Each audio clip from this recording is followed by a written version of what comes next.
Olá amigos, sejam bem-vindos a mais um vídeo do meu canal. Eu sou o Lucas Knipe, vamos falar sobre tênis. A gente teve a vitória agora de Carlos Alcaraz contra Ben Shelton e um jogo bem duro de tênis, né? A gente teve ali 4 sets, o Shelton poderia ter ganhado a primeira parcial, teve 3 set points no tie-break que ele não aproveitou.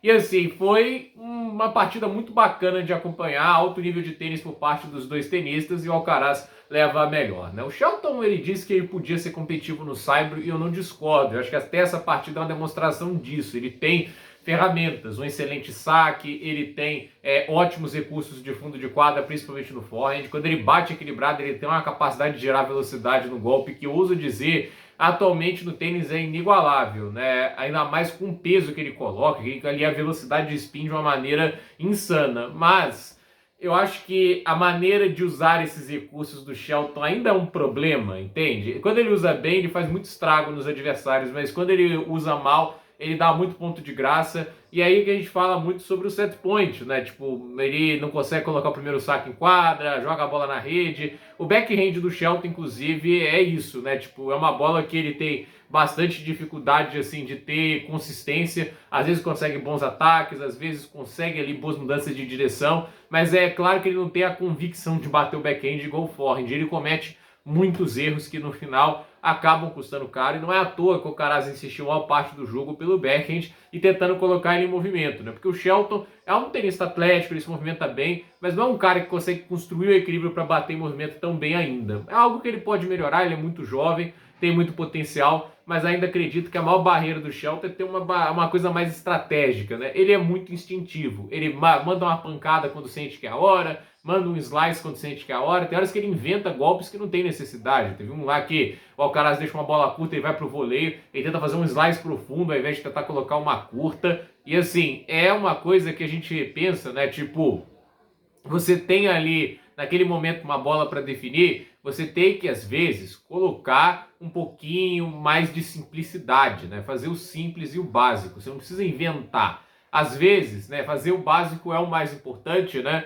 E assim, o Shelton eu acho até que ele tem muito poder de fogo, ele tem ferramentas que incomodam o Alcaraz, não à toa o jogo foi para 4 sets, mas ele tem que aprender a aproveitar oportunidades. Teve 7 points contra o Sinner lá no Australian Open, teve também o Wimbledon ano passado, não aproveitou. Então assim, muitas vezes o Shelton perdendo o jogo porque não aproveita as chances, né? E assim, ou pelo menos não estendendo mais, não dando mais chances a si mesmo, porque ele deixa oportunidades que começam a escaparem. 3 set points não pode deixar escapar, ainda mais no jogo contra o Alcaraz. Contra o Alcaraz você não vai ter essa chance o tempo todo, aí perde um set, né? A diferença aí um 7-0 acima e um 7-0 atrás é muito grande, ainda mais com um cara que tem qualidade e talento igual ele, né? Então, assim, imagina, se fosse o inverso ali, ele faz o 7-6, ele vai pro segundo set com confiança, né? Mas eu supor que repete as parciais, né?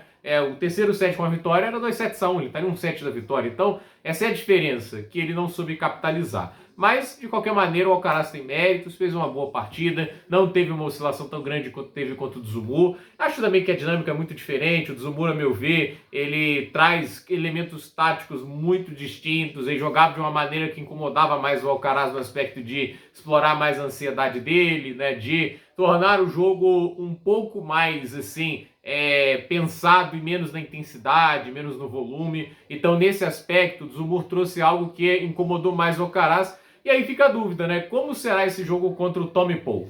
Essa é uma dúvida interessante. Por um lado, o Shelton saca muito mais que o Paul. Isso é um fato. O jogo de devolução vai ser importante para o Alcaraz. Se ele devolver saque bem, ele vai incomodar muito o Paul. Mas por outro lado, ele vai encarar um tenista que é muito mais inteligente do que o Shelton. E a meu ver, ele é mais sólido. Ele consegue sustentar trocas de bola muito bem, muda direções de golpes muito bem. E assim, é um cara que historicamente incomodou muito o Alcaraz por isso. Por ser inteligente, por saber distribuir o jogo no fundo de quadra, por saber variar, por saber fazer alternâncias de ritmo. A questão é, fisicamente, eu não sei até que ponto cada tenista está mais desgastado. O Paul teve 2 partidas de 5 sets, porém hoje ele venceu o Popyrin sem nenhuma dificuldade em menos de, se não me engano, 2 horas. Agora, o Alcaraz hoje teve que suar um pouquinho mais, a partida contra o Dzumhur foi muito física, então assim, eu não acho que essa vantagem física tá tão grande quanto poderia estar. Muito porque eu acredito que o Alcaraz acabou dando assim, margem para jogos se prolongarem mais do que deveria. No ato ele jogou 4 sets nas últimas 3 partidas. Isso é um fato importante a ser anotado. Mas agora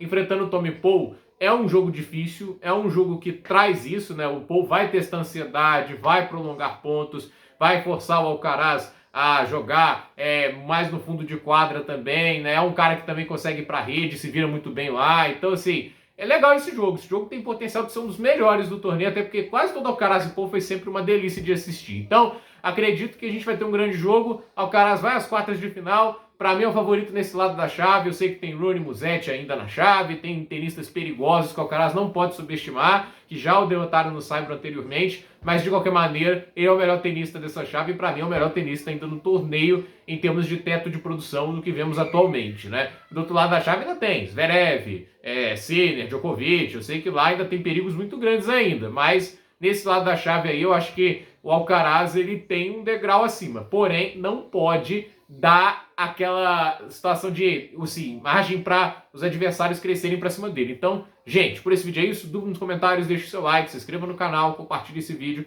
e até o próximo vídeo.